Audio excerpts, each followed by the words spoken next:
Hello, Banties, and welcome to another episode of Base Hits Banter, brought to you by USA Softball. I am one of your fabulous co-hosts, Haley McClenny, joined by my best bud and softball expert. Sam Fisher. That's a great intro. Great What's up, guys? intro. Howdy, partner. How you doing? I'm doing so good. We were just saying before we started, it feels like it's been a while since we've hung out, and I'm just, I'm so happy to see you Yeah, so happy to see you. How and was how hear was you. your yeah, and hear you.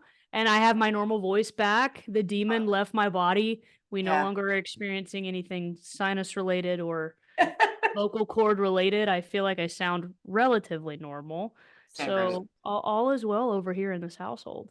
Do you want to tell the people about the hardware that you and East Coast K Dog brought home this weekend?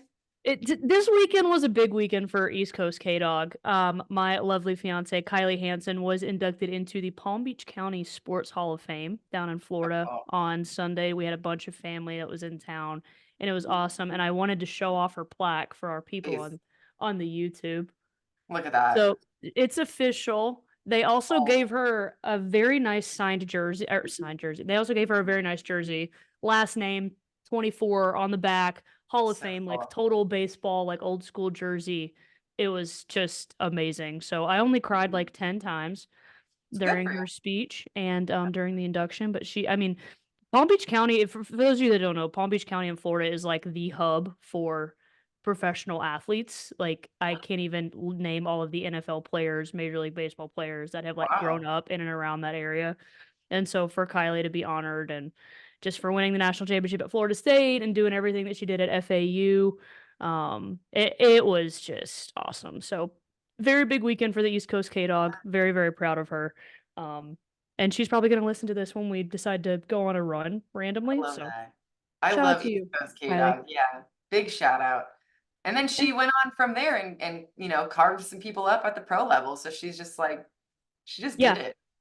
she was quick to remind me that when she was playing pro that she did shut out USA softball in an exhibition game. So I hate to say we were both witnesses. I was on the benefiting witness side. you were Um, good stuff. Good she stuff for carved. yeah, she did. That thing went She carved. Just moving and grooving, curving and rising and dropping and changing and is yeah. That and yeah, for all you good. pitchers out there, that could be your motto. You have to. I already don't know the order that you said everything, but if you're listening, that's the pitching motto.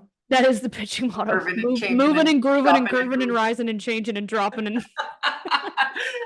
Oh it man, did it sounds all. like a It did great it all. weekend.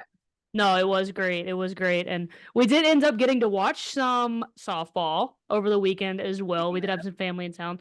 And the benefit of having a softball just family is that Mhm. everyone is obsessed with softball because of watching Kylie play over the years. So everybody Yeah. watches softball.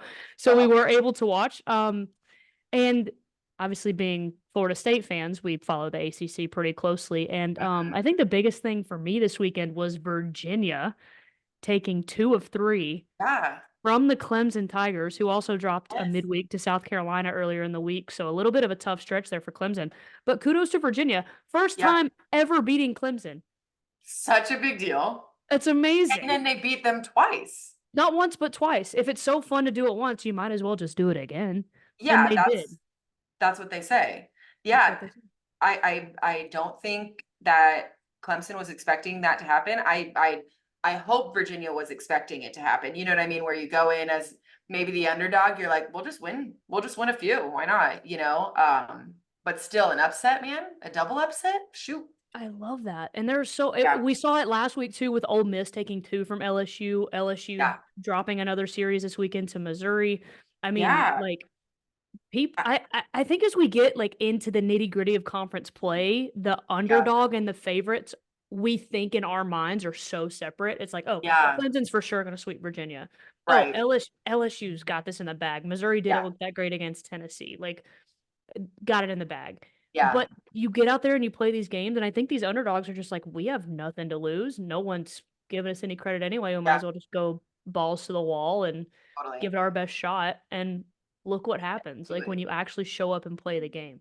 Yeah, really cool and really entertaining to watch because you have an idea of what's going on, but you don't know what's actually gonna happen. And right. big time players are stepping up to the plate Yeah, in really big moments. So I think totally. that's really cool.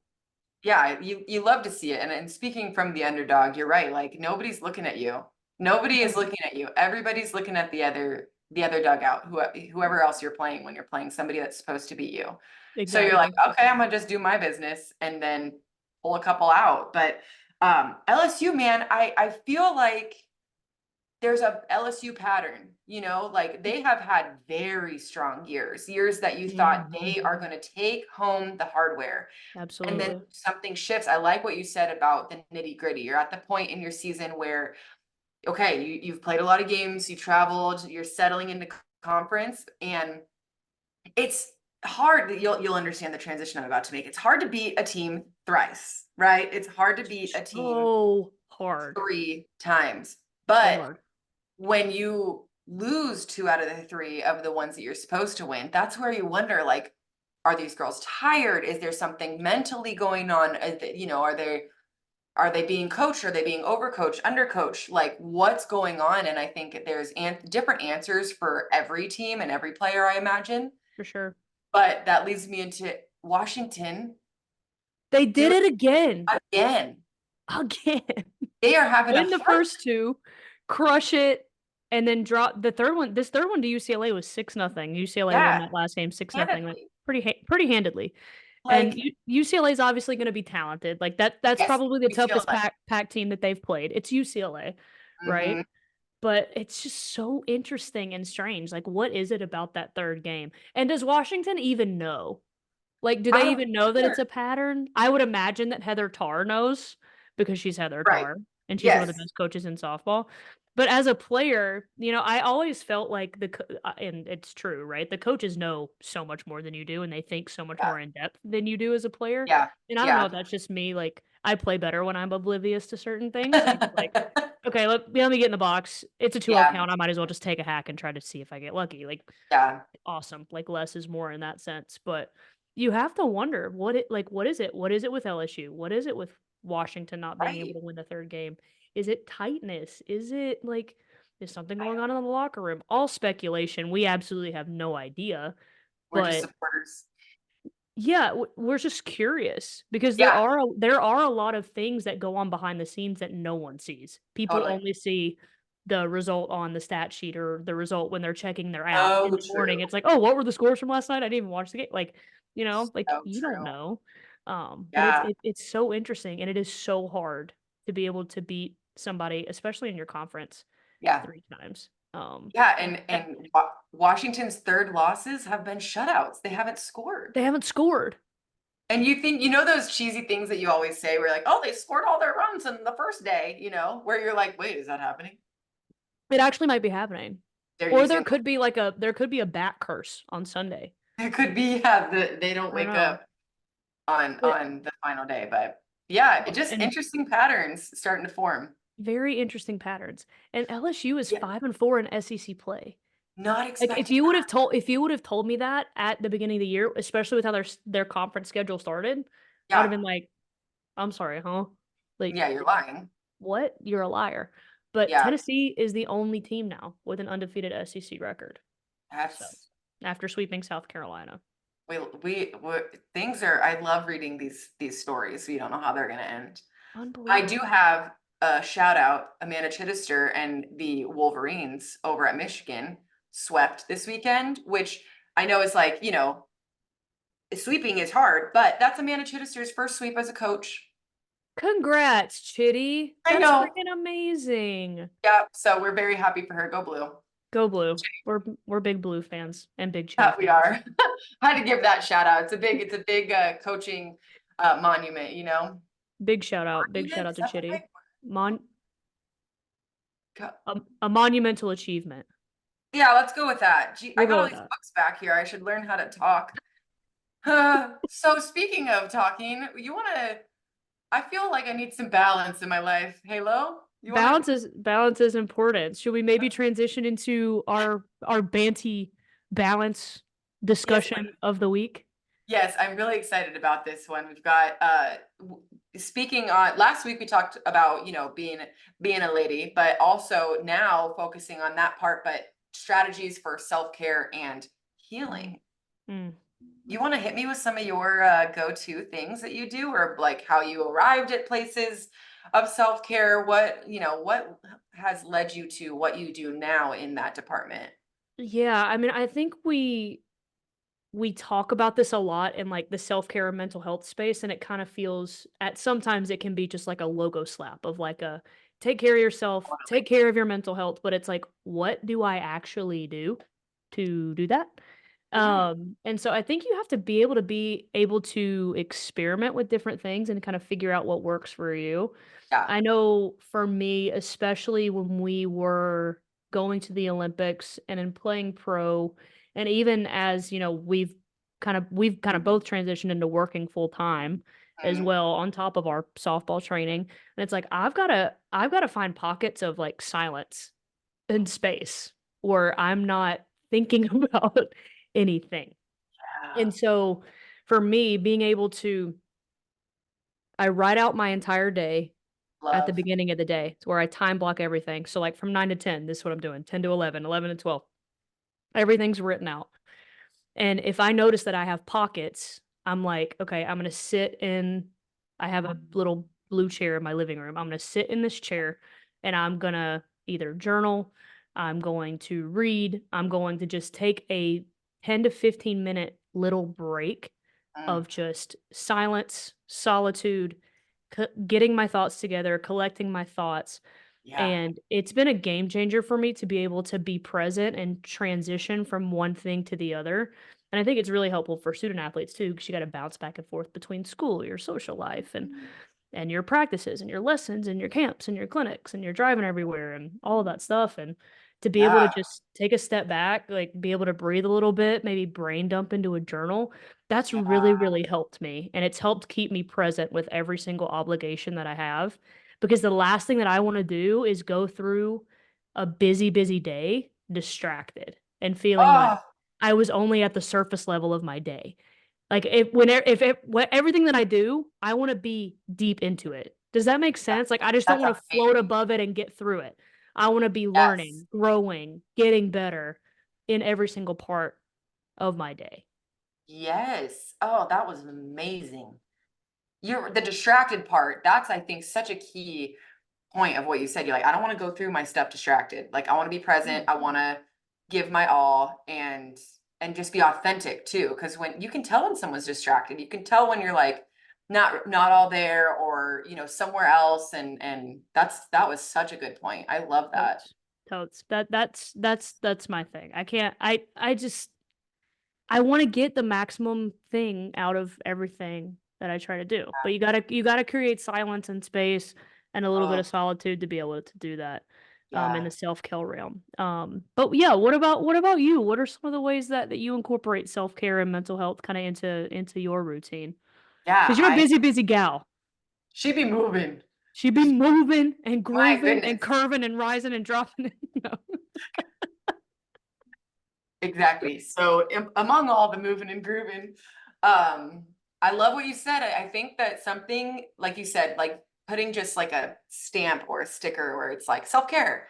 What does that mean? Like when I look at like a people talking about a self-care routine and I see somebody like washing their face and doing lotion on their face and stuff, I'm like, that's part of me going to bed. Like I don't connect with that in a self-care way because I got to be Yeah. taking care of my skin whether I Sure, want to or not. It makes sure. me, it's just part of the daily routine. So for somebody, it Mhm. might mean self-care for them, but for me, it doesn't. So I think that's one thing that's really important, that it's going to look different for everybody else. Like, for example, I love journaling in a way where it Mm. like I remember I like have my journals from when I was a kid and I'd be like, "Hey diary, how are you?" "I'm good, thanks." Like obviously, is this any surprise to anybody that that's how Sam Fisher would diary when she was 6? No.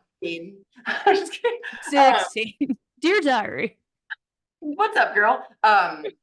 But I have found that if I feel like I need to journal, it doesn't work for me because I'll sit there with a pen and be like, "All right, Sam, write down something good," you Yeah, know? And totally. where self-care for me has turned very much, it's kind of transitioned throughout my life. I can think of in college, self-care was really spending time with the people around me, like my Mm, teammates going and sitting at like the local diner on campus, getting milkshakes and stuff. That was very much self-care, just like free fun. But mhm, now I want to be by myself. mhm. And I have learned that being alone is such a huge part of self-care for me personally, because I just get to, like you said, sit in your chair and just be like, I'm gonna turn on a Disney movie, I'm gonna put on the Eras Tour, now streaming on Disney Plus, and I'm just gonna be, you know.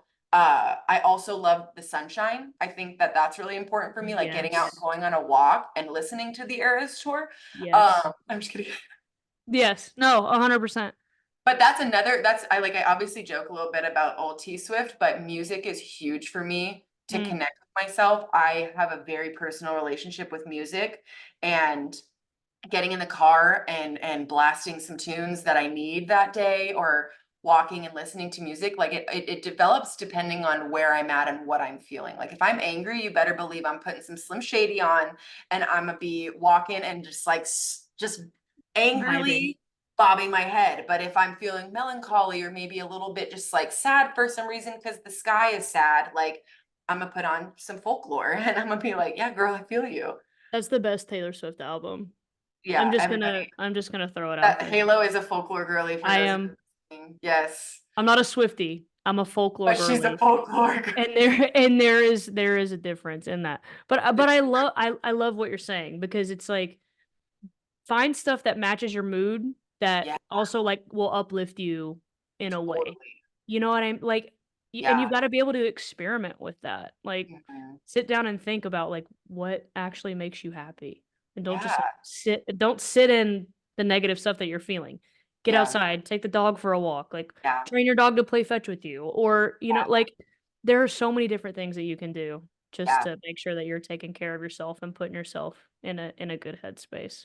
yeah. And acknowledging that you might need it. Like I remember I used to avoid so hard being sad, where I'm like, Mm. but then I would see like a video of a dog on TikTok, and I just bawling my eyes out. I'm like, Sam, I think you should probably acknowledge that you're a little sad today. Yeah.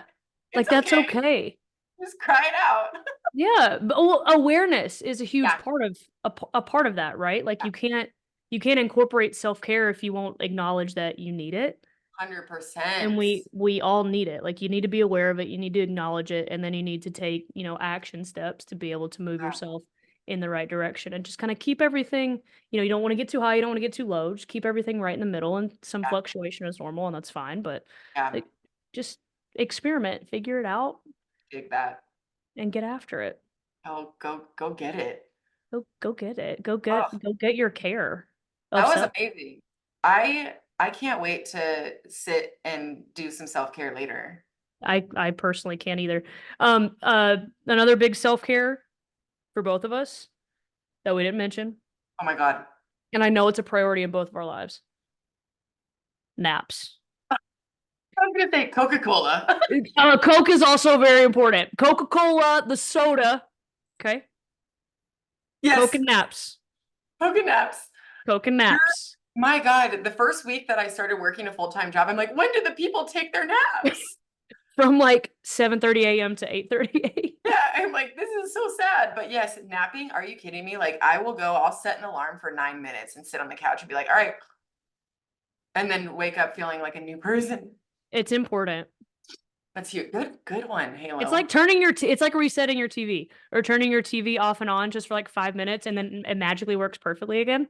Y- Oh my God, we're the on-off switch in our nap. Literally 10 to Uh, 15 minutes. Doesn't have to done, be an hour, done. but just I just want to point that out, that napping is good for your health. Way to round it out, Halo. That was beautiful. Let's take that this really clean transition. I'm obviously connecting two pieces here into some HPP and national team news. Do you want to talk a little bit about that? I would love nothing more to talk about some HPP and national team Here news. comes the broadcast voice. Here comes the broadcast voice. April is going to be a busy month for It is. identifiers. It The is. Mariera, was it So far, so good. Marinara? Marinara. Georgia. It's Marietta, Georgia. That identifier is coming up April 7th, and registration closes this Sunday. So you better get on that if you're in Marinara, Georgia. And then we have Rockland, California, which is in NorCal on Yes, April 14th. And then we've got Dallas, Tejas on April 21st. well And said. speaking of Dallas, the WBSC World Cup stage event is in Dallas this fall, and those dates are August 29th through September 2nd. Dallas Cool. is also hosting the 2025 WBSC World Cup. So this winter at the HPP National Selection Event, USA Softball will be selecting that 2025 team. And how do you get invited to that national selection event? You have to attend a local identifier and Yeah, get invited. So you can visit hpp.usasoftball.com for more information or a list of other identifiers. that was beautiful. Also, Dot com. for those of you listening, I will be at the Rockland, California HPP event. So come say hi. I mean, I'll say hi anyway, but if you listen and you're going to be there, say what's up. Say you're a band, introduce yourself as a bantee, you know? That's Um, gonna be really cool. Say, hey, what's up? Hello. hey, what's up? Hello. We're out here moving, grooving, curving, dropping, changing, rising, all of it. That's what we're going to be Perfect. doing. Absolutely perfect. This weekend, we have a top 10 matchup with Texas at Oklahoma State. Gonna Oh, be excited. Can you do that again? oh, I can't get over that you said Marinara, Georgia as well. Marinara, Georgia. Obviously, I need Italian food today. Holy buckets. Holy bucket. So if any Italian food sponsors are out there and you love softball We're and here. you love letting your athletes carb load, Yeah, I'm here. Marinara. We're here. We Marinara. are. We've got Florida is at Mississippi State this That'll be a good weekend. one. Virginia Tech at Duke. I'm curious to see how that goes because Duke has dropped some games that I wasn't expecting. So I'm curious to see how they're going to come out and play against a strong Virginia Tech. There's a Fagan on that team, and you know them Fagans know how to ball. So The Fagans have been balling for the last 3 decades, I feel li- like, in the college literally, softball world. So literally. So yeah, we've got A&M at I'm losing it. Louisiana. Is that am I wrong? yes. A&M At at Louisiana. LSU. At LSU. Texas A&M at LSU. LSU. Yeah, okay. So I'm not wrong. I just There's a I just typo in the show notes there. Chris Sebern, everybody. I'm just kidding. And also, you guys, I know that you be seeing how we be dressing because Halo looks the same every week in her red hoodie. If you're more of a crew neck girly, also you got this USA softball crew neck. It's very comfy. It's kind of made of the same material as Halo's favorite sweatshirt over there, repping the softball capital of the world. But if you want to dress like us, the fashionistas that we are, the fashion. How do you connect Banty and fashionista? That can be the next thing that we work on. Bantinistas. There, that nailed it. Perfect. Go ahead and visit usasoftballstore.com and you can use the code BHB15 to get 15% off your entire purchase. So when you do that, send us pictures. We want to see you repping the same stuff as us. So Yes, we do. yeah. And we've got a guest coming up. I think you guys are gonna like what we've got to talk about. You definitely are. It's going to be an absolutely amazing conversation. You're going to learn so much. You're going to grow. You're Yeah. going to develop. And as always, you're going to be thoroughly entertained. Yeah, at the end of the day, entertainment is key. Amen. Yeah. So we'll catch you guys with our guest. At Higginbotham, we put people first. Our specialists are here to serve you, the people you care about, and your success. Insurance, HR, and financial services. Inspired by you.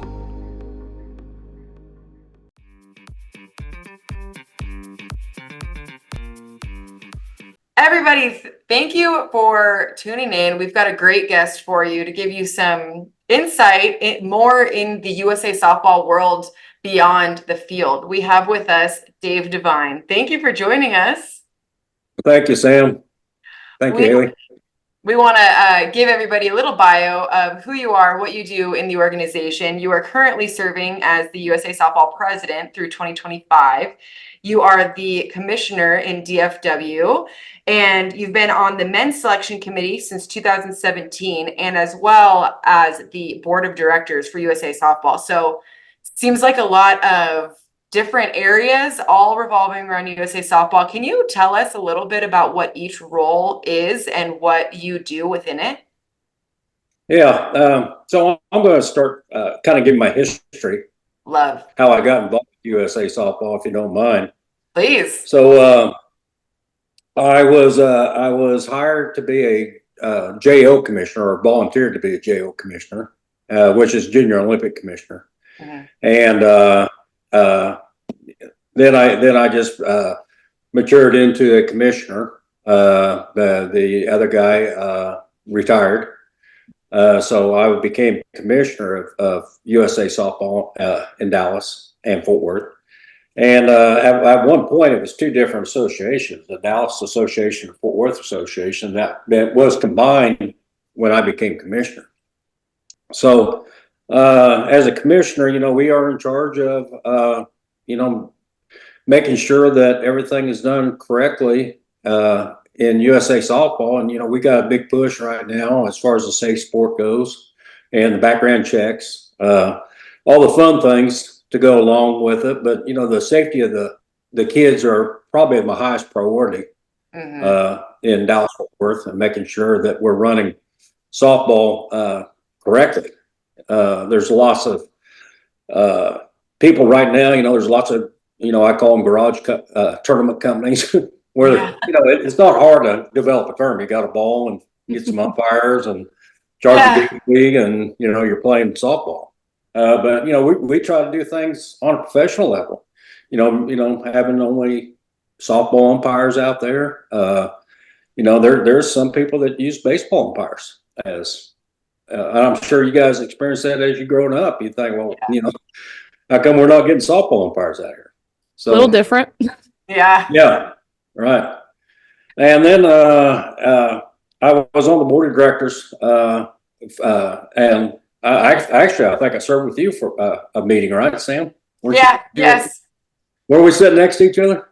Yeah, that was us. Were we in Louisiana? I believe so. Yep, that was us.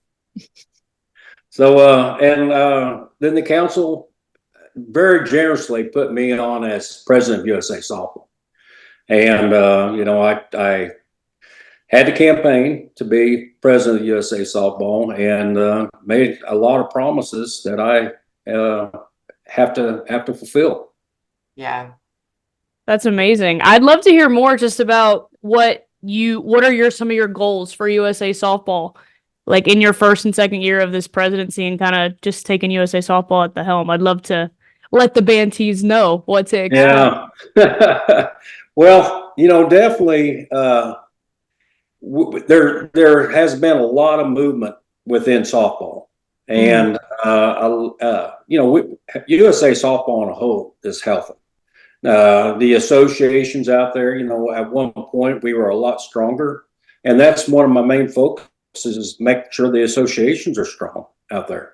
Make sure that the kids and the adults have somewhere to play that is professional, and not just once again ran by a couple of guys in a garage.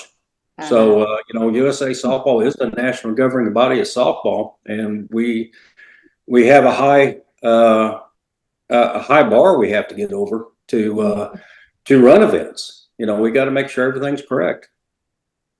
Love that. And I think that's what, for most people, I mean, I didn't really know all that went into USA softball until I got to be on Team USA. Like, I think that a lot of people don't really understand that there's this whole thing that's going on behind the scenes. People are working at this year round. It's not just you show up to a softball tournament and you play it, so what are some of the behind the scenes things that you've learned in your role, going through everything, starting with JO, going through to becoming president? What are some things that you wish people knew about running an organization like this? And it is a very difficult job being a commissioner. There is a lot of responsibilities that I didn't realize when I became commissioner. I thought, basically we make sure the leagues are registered and make sure that the kids were registered and ready to play. But, since Safe Sport became involved in this, we have to do a lot of work making sure that is done Mhm. for USA softball. So asking someone to be, if somebody right now comes into USA softball as commissioner, I can't tell them enough that it's a rewarding job, rewarding. I call it a job, but it is a job. But it's a rewarding role to be in. But as president and as a commissioner, I'll tell you a story. So last night I was at the Texas Rangers game, first game of the season, preseason game, and all of a sudden I heard Mr. Devine, and I turned around and it was this girl that I coached. I did coach. I was part of an organization, and right now she's 34 years old with 2 kids, and it just really warmed my heart, thinking, I had something to do with her softball career, and she played at a small college and stuff like that. But it was I guess that's something that you don't really think about when you're getting into this thing, as far as the lives you affect. Wow, that's amazing. Yeah. That's so cool. Were you were an athlete yourself, right? Can you talk about just how you Well, got I wasn't as good as athlete and... as both you guys at all. Hey, an athlete, once an athlete, really always slow. An athlete, right? Yes. Yeah. I hear you talk so passionately about softball, and obviously you're the president of USA Softball. But where did your passion for softball come from? Oh, I got another story. We love stories on this show. So I went through college and I was officiating basketball, and that led into softball, and I became an ASA softball for a really short period of time. ASA and Amateur Softball Association, which is us, USA Softball now.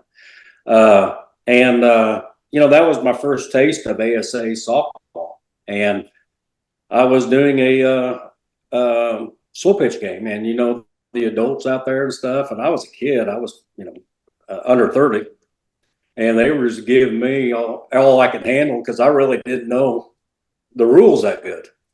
And anyway, I learned by fire. But my daughter got me into softball.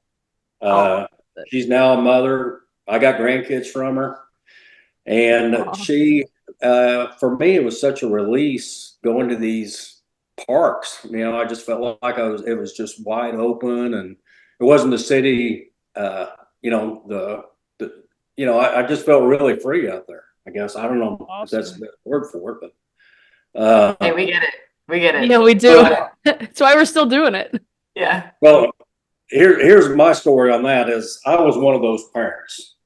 You know what I mean? Guys that hang off the fence. I was one of those guys, and you talk about what I didn't know till before I became commissioner. But anyway, I got my daughter till about I think she was a freshman in high school, and she was a decent player. A lot better players out there. She was decent, and I really enjoyed watching her play. But she came to me when she was a freshman and said, "Hey, that's enough. No longer softball. I know how you feel about it, but I want to do other things."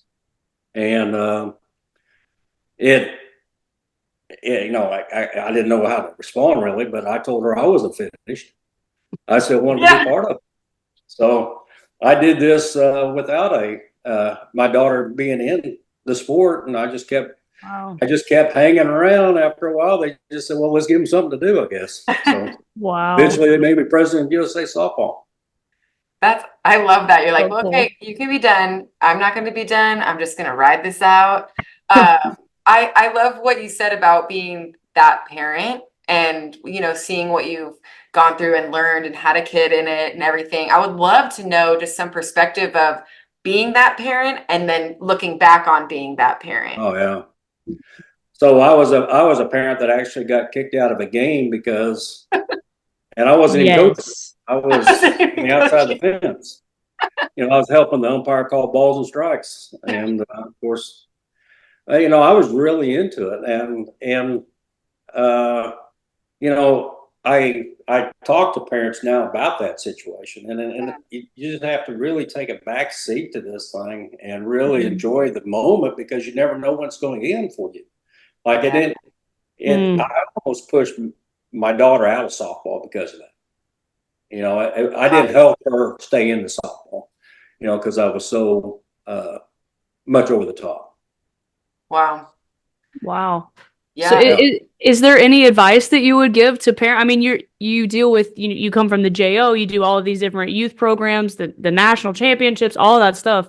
Is there any advice that you would give to parents that maybe you're looking themselves in the mirror? And Right, like, don't be I like might be me, that right? So, yeah, I actually, I'll run upon a parent that not acting real good, or a coach or something like that, and I tell them my story and tell them that, it's, you enjoy softball a lot more if you weren't that person. Some coaches, even coaches, everything's, at a 12 and under level, it's like life and death. It's not life and death. It's just a game. right. I'm sure you guys have been in those situations too, where you're saying, ease up a little bit back there, right? Yeah. Yeah, we've seen it, growing up in it, and then we've seen it now on the other side, where we'll run camps, or we'll, do lessons or do things that are involved with the youth. And both of us obviously have parents who knew how to, deal with us and show their support in the ways that we needed. And I think what you're saying is really impactful, because you have now given to the game longer than your daughter played. And I think that looking at supporting the sport and supporting the kids that are playing this sport is, at the end of the day, the lesson where you take like you said, you take a step back. It's not that serious. Let's grow this game. Let's let these kids have a good time. We all know the life lessons that you can learn through sport. And for those of you who don't know, we've mentioned Safe Sport a few times on here. Safe Sport is a program that every USA softball person involved has to go through this training. Is that right, Dave? Correct. Coaches, umpires, anybody on that side of the fence has to go through this program. And so it's not, we want to make sure we got the person, the coaches, the people that's helping our kids. We want to make sure that they are correct. And they know how to act, and they know how to, recognize things, and definitely background checks. We fight that locally here, that there's some organizations, they don't do background checks. And I know some umpires umpiring right now, you wouldn't want them behind the plate. Right. And it's just a scary situation, and we're hoping we get that straightened out. Yeah, and I think that's so important. Sorry, Halo, I'm really on a No, tangent. please, I love it. I got my my background check. I passed it. I just got this in the mail. So for everybody, I'm gonna wear this around my neck as jewelry. But you hear a lot of people speak on growing the game and protecting the kids and the girls in sport, and these are steps to take that statement. It's a lot of saying what you want to do, saying you want to do the right thing, but how are you backing it? And at the end of the day, you have young kids that are involved and adults that are involved.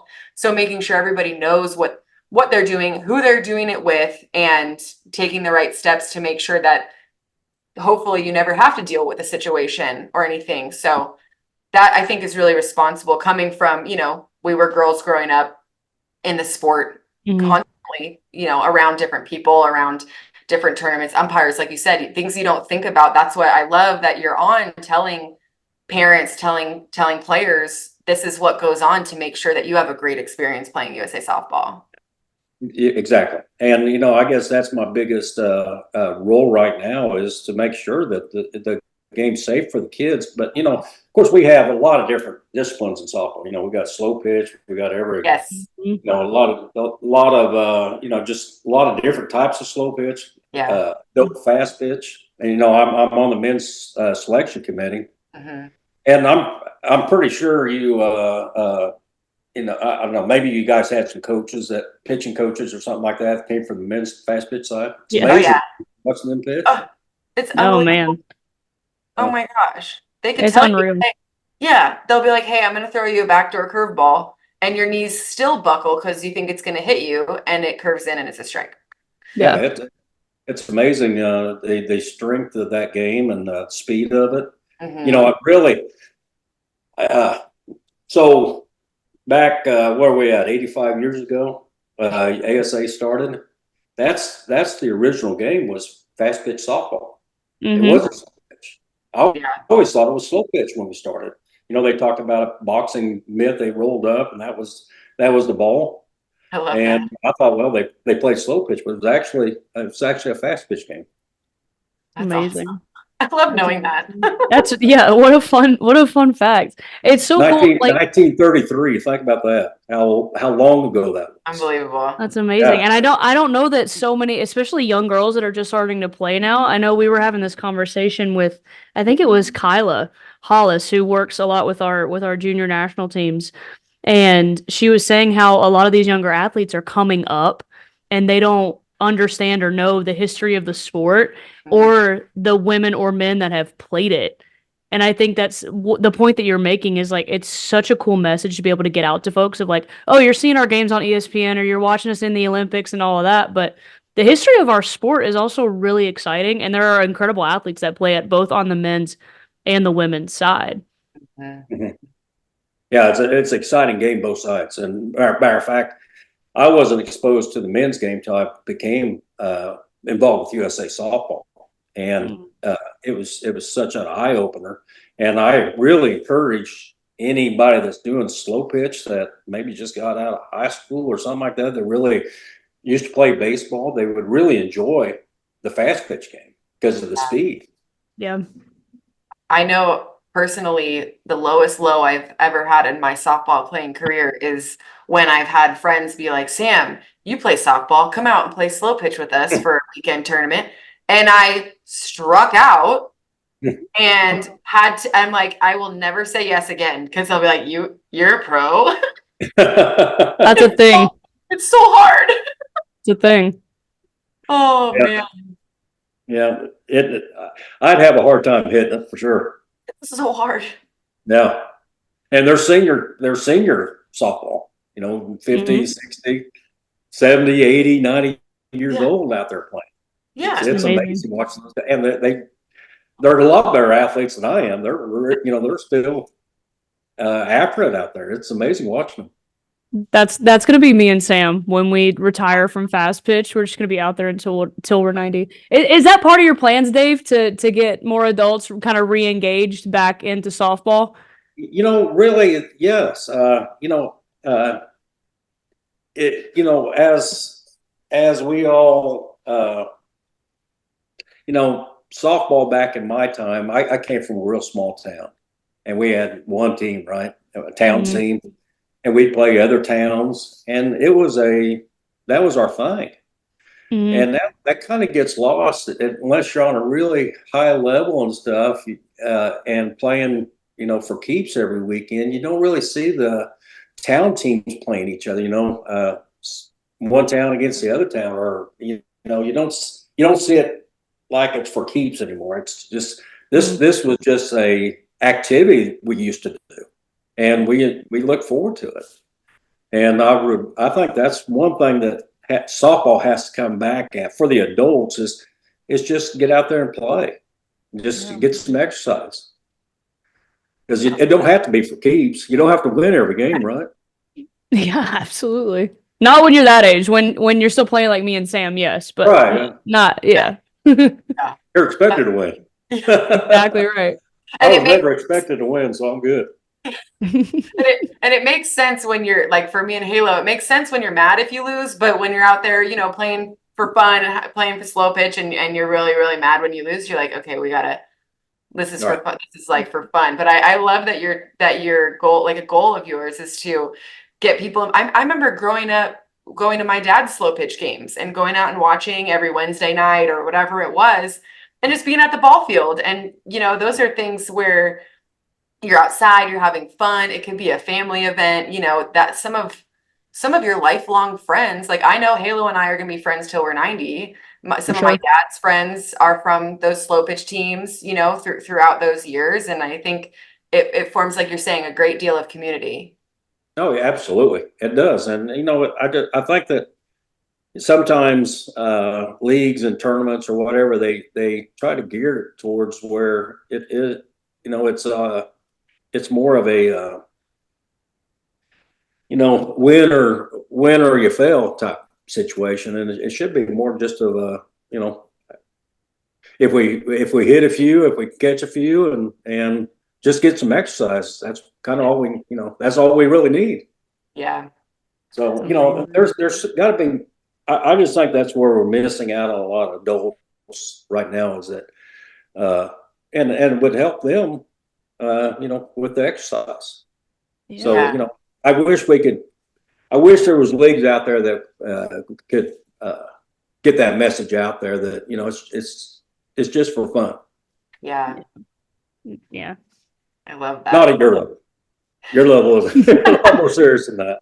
Our level is really, really fun when you win. And that is the God's honest truth. It is really, really fun Most fun when you win. But I think there's something to be said for that too, about connecting that with the adult piece with the youth piece as well. Like the game is not that serious. Like, yes, Sam and I play it as a full-time job, as one of our full-time jobs, you know? But it's still like at the end of the day, it's a game. Like it's all about fun. It's all about learning and it's all about growing and developing. Are there any plans you have to share with your other like local JO commissioners about how we can trickle down that culture into USA softball? Yeah. And, you know, it seems like sometimes USA softball chases the wrong people as far as business goes. You know, there's some companies out there right now that they take the top 10% of softball players and they have a league for them or a association for them. And but you know, USA softball is much bigger than that. You know, we rec all, you know, first year players, T-ball players or blast ball players, all the way up to you guys is what we have. We have a lot of different concentrations. Yeah. So, you know, us just concentrating on the very, very best, that would be unfair to the sport. Yes. So I love that. You're so right. That. Gosh, and how do you expect to become the best of the best if no one's investing in you when you're not? Yes. Right. Like, how do you grow? I read a quote once and it was like, the way to become great at something is to first kind of suck at it. I mean, at the end of the day, but Oh, true. Dave, I'd love to wrap up. You know, we already touched on some advice because Halo loves to ask if there's any advice, and we touched on that in the middle because it just made so much sense. But I have one very important question to wrap us up. Other than Sam Fisher and Haley McClenny, who's your favorite softball player of all time? So, another story. Love it. My daughter was in softball, the Olympic team came through, I believe it was 2000, well, let's see. Probably 2006, right around there. I can't remember exactly, but Jenny Finch and that bunch came through. Yeah. Right? And Kat was young then. And so they said, you know, they played the game out there. I wasn't really part of it. I was just kind of one of those guys. And anyway, they came pick me out and they said, they're going to be signing autographs. We want a couple big guys next to the girls. So, you know, keep the line in order and stuff like that. So everybody said, "Oh, pick the girl." So I walked over to Jenny. Said, I'll protect her, I guess. So I guess I'm going to have to. And since then, you know, I've got to know her, and I think she would recognize me at least. I love that. She's just a really a sweet person. But you know, from that point forward, I guess that was my first one, but there's many of them since then. I got a lot of favorite softball players. Sometimes I have a favorite softball player just for the weekend. I love that. You know, there's some players I thought, wow, you know, this one's really good. Yeah. I do need to ask you, you're in Dallas, so who's your college softball team? Ooh. Ooh, who's yours? Mine's Alabama and nothing else. I know she's right. And mine's Alabama. Oh, and nothing else. I forgot to add my two favorite softball players right now are you guys. So. Thank you. Yes. Yes, thank you. We didn't wanna We do Serve appreciate too that. much of a meatball, so we Right. but we appreciate that. And honestly, Jenny Finch is one of my favorite players. So I love Jenny. You know how they say like don't meet your heroes because sometimes it's disappointing. Jenny is the opposite. You meet her, you're like, I love her more now. yes. So I grew up in Oklahoma, fan of football and stuff like that. There we Okay. go. So I follow that softball. But to tell you the truth, I'm a lot of fans right now. I like Texas. I like Texas this year. Yeah. They've been great. And you're right. I saw Houston play the other day. I think they got something. And I saw Kansas play the other day. I think they got something. There's, I'm always kind of for the underdog, right? So Yeah, I love it. if somebody's playing somebody that's favored, I'm always kind of pulling for the other one just to give them a little bit of competition. Love that. Spice it up. Amazing. Yes, exactly. I love it. Well, this Awesome. I like Alabama. I like the coach. There you go. There we go. Good answer. Good answer. Good answer. I'll take it. Well, we really appreciate you taking the time to chat with us today, your favorite softball players. This has been great. I know that people have questions about how things work, and your insight and your advice and your knowledge is really helpful for people to understand the goings on of what we do and the products that get put on the softball field at any level. So we're really appreciative of you sharing with us today. You bet. Thanks for the time. I appreciate you guys doing this. Yeah. This really helps us out as far as softball goes, and you guys doing this podcast for us. Thanks. Awesome. Yeah. We're We have a having good fun. time doing it. So. Yeah. Team USA has brought me opportunities that I never thought would happen before, and I'm super humbled to be able to represent my country. There's so much talent in the United States playing softball right now, and we want to see the game continue to grow and prosper and develop. I want to develop not just men, but women's softball as well. I want to see more girls like me playing this sport. I just hope one day that I can be somewhat mentioned like a Natasha Watley to help this game. I just remember watching everyone in the Olympics and you guys just representing this country. And for me playing USA softball, I just want to do the same.